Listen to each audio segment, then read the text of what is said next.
Assalamualaikum dear students. Our today's topic is rules for writing a chemical formula. एक chemical formula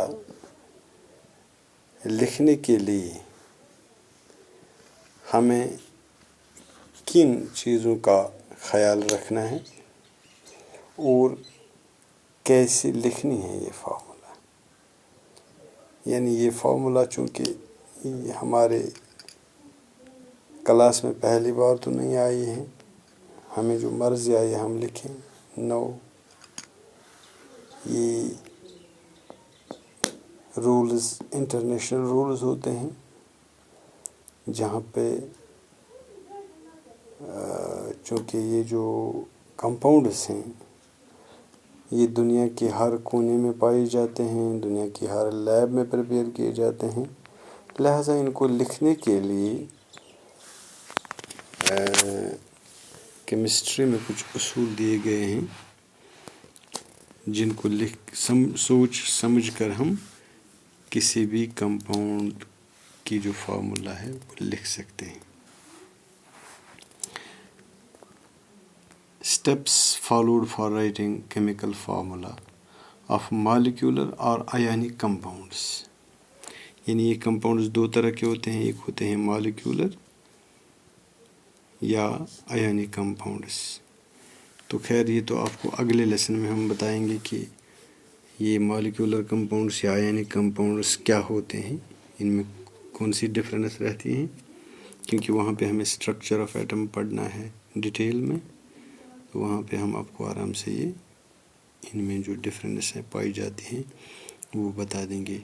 तो यहाँ पे ख़ास बात जो है वो मॉलिक्यूलर कंपाउंड्स में कोवलेंट बॉन्डिंग होती है और यहाँ पे इलेक्ट्रोवैलेंट बॉन्डिंग या आयनिक बॉन्डिंग होती है। आयन्स में वैसे मैंने आपको बताया है कि आयन कैसे बनते हैं। मैंने आपको सिंपल और कंपाउंड जो पॉलीएटॉमिक आयन्स हैं मैंने बताया है आपको आयन्स कैसे बनते हैं। तो खैर यहाँ पे मोटे अल्फाज में ये बता दूंगा कि आयनिक बॉन्ड्स में शेयरिंग ऑफ इलेक्ट्रॉन्स होती हैं, यानी इलेक्ट्रॉन्स ट्रांसफ़र हो जाते हैं एक एटम से दूसरे एटम, जबकि मॉलिक्यूलर या कोवलेंट कंपाउंड्स जो हैं वहाँ पे हमें शेयरिंग ऑफ इलेक्ट्रॉन्स होती हैं। यानी एक एटम अगर एक इलेक्ट्रॉन शेयर करता है तो दूसरा इलेक्ट्रॉन भी एक एटम शेयर करता है और उनकी ये जो पेयर ऑफ इलेक्ट्रॉन है ये इन दोनों के बीच में रहता है। तो यहाँ पे इस तरह कंपाउंड्स बनते हैं। तो खैर हम यहाँ फार्मूला की तरफ आएंगे। इसमें जो पहला उसूल है जो दिया गया है वो है द वैलेंसीज और charges on the ion must balance. यानी वैलेंसी आपको पता है कि वैलेंसी में हमें मालूम है कि जितने इलेक्ट्रॉन्स लास्ट शेल में शेयर होते हैं या ट्रांसफ़र होते हैं तो that form the valency of the atom. इसी तरह ये वैलेंसीज जो हैं ये इनमें हमें या एक तो ये या हमें चार्जेस जो आयन्स पर होती हैं ये बैलेंस होनी चाहिए। सपोज़ मैं आपको यहाँ पे एक एग्जांपल बता दूंगा कि HCl जो हाइड्रोजन क्लोराइड है, यानी सबसे पहले यहाँ पे हम लिखेंगे वैलेंसीज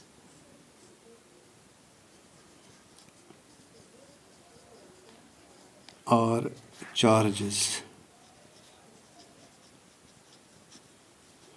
on the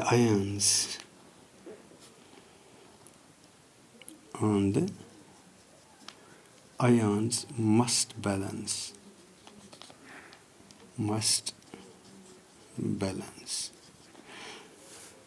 अच्छा, सपोज हम यहाँ पे एग्जांपल लेंगे हैं हाइड्रोजन क्लोराइड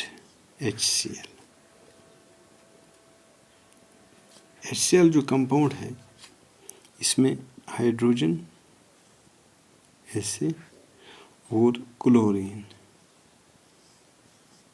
हाइड्रोजन की जो वैलेंसी है, यानी ये हर एटम की चाहत रहती है, पहले भी बताया मैंने, कि उसके जो लास्ट शेल में इलेक्ट्रॉन जितने हैं वो अपना डुप्लेट या ऑक्टेट कंप्लीट कर सकें।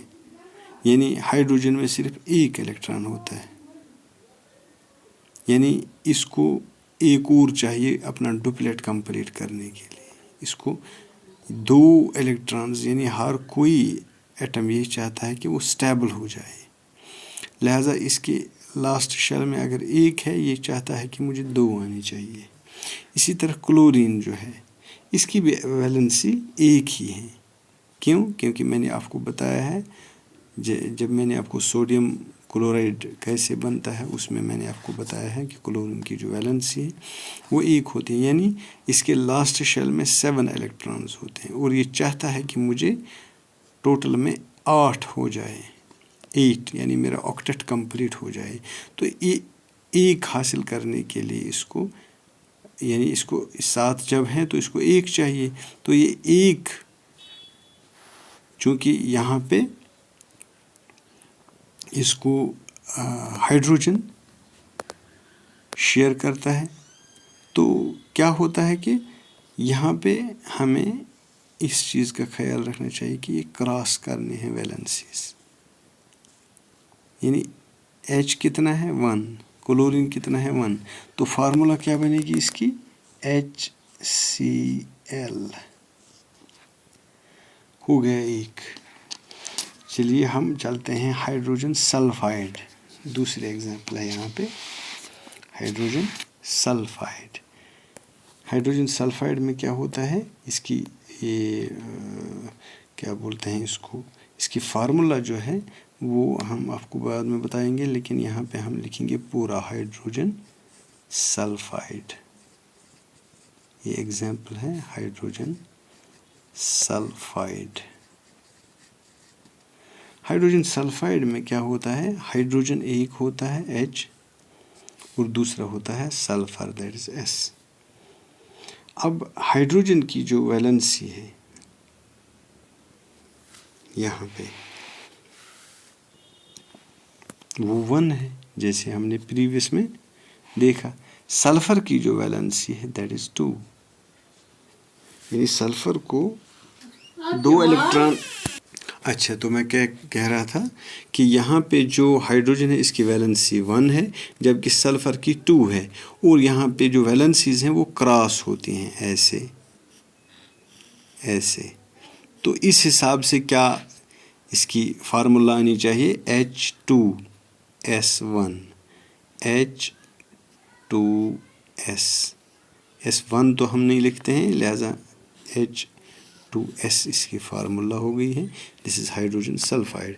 तो इस तरह हम लिखते हैं फार्मूला, यानी जो हमने पहला रूल बताया है, the valencies are charges on the ions must balance, यानी ये चार्जेस जो हैं ये बैलेंस होनी चाहिए। अब चूँकि सल्फर की वैलेंसी 2 है जबकि हाइड्रोजन की वैलेंसी 1 है, अब 2 हाइड्रोजन चाहिए हमें इसके 2 कंप्लीट करने के लिए, इसीलिए हम लिखते हैं H2, यानी हाइड्रोजन के 2 एटम्स और सल्फर का 1 एटम मिलके हाइड्रोजन सल्फाइड बनाता है। तो इसके बाद मैं आपको एक और एग्जांपल बताता हूँ, that is hydrogen carbon tetrachloride, carbon tetrachloride. अच्छा, इसमें क्या होता है कि कार्बन, इसकी वैलेंसी जो है वो दैट इज़ 4, यानी कार्बन को 4 इलेक्ट्रॉन चाहिए अपना लास्ट शेल कंप्लीट करने के लिए, जबकि अभी हमने देखा है कि Cl क्लोरीन का 1 है। अब क्या होता है, इसमें क्रॉस करना है ये ऐसे, तो इसकी फार्मूला क्या बनेगी C, यानी C1 Cl4 CCl4, तो इसको हम बोलते हैं कार्बन टेट्राक्लोराइड। तो इस तरह हम लिखते हैं ये फार्मूला, इनका ये उसूल है। अब दूसरा रूल क्या है इसका, when a compound consists of a metal and a non metal, the name और the symbol of the metal is written first. اب یہاں پہ جو دوسرا رول ہے یہاں پہ جو بتایا گیا ہے وہ ہے کہ اگر کمپاؤنڈ میں میٹل اور نان میٹل دونوں موجود ہو تو ہم کیا کرتے ہیں کہ میٹل دا نیم اور the symbol of the metal is written first. Suppose یہاں پہ ہمیں ہے سوڈیم کلورائڈ، ہم لکھتے ہیں سوڈیم کلورائڈ. یہاں پہ سوڈیم جو ہے اٹ از اے میٹل اور کلورین جو ہے دیٹ از نان میٹل. اب اصول یہ ہے کہ ہمیں سوڈیم کا جو سمبل ہے دیٹ از Na، یہ ہمیں پہلے رکھنا ہے اور Cl ہمیں لاسٹ پہ لکھنا ہے. تو اس طرح یہ ہو گیا دوسرا رول، یعنی میٹل اور نان میٹل جب دونوں آپس میں کمپاؤنڈ بناتے ہیں تو اس میں جو میٹل ہے اس کا نام ہم پہلے لکھتے ہیں، جیسے ہم نے سوڈیم کلورائڈ میں دیکھا ہے. اسی طرح ایک اور کیا ہے اس میں، وہ ہے in compounds formed with polyatomic ions the ion is enclosed in a bracket before writing the number to indicate the ratio. یعنی ریشو یا اس کا نمبر دکھانے کے لیے ہم اس کو بریکٹ میں رکھتے ہیں اور بریکٹ کے بعد ہمیں وہ نمبر انڈیکیٹ کرنا ہوتا ہے وہ ایٹم جب یہ پالی ایٹمک آیان ہو. تو اس طرح یہ 3 رولز ہمیں فالو کرنے ہوتے ہیں.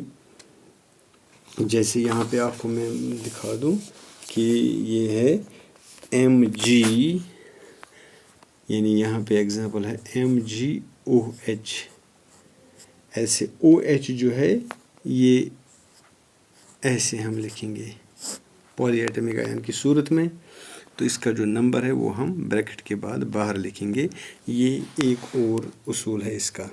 تو یہ ہو گئی 3، اور ان 3 چیزوں کا ہمیں خیال رکھنا ہے ایک فارمولہ لکھنے کے لیے. آج کے لیے اتنا کافی ہے. السلام علیکم.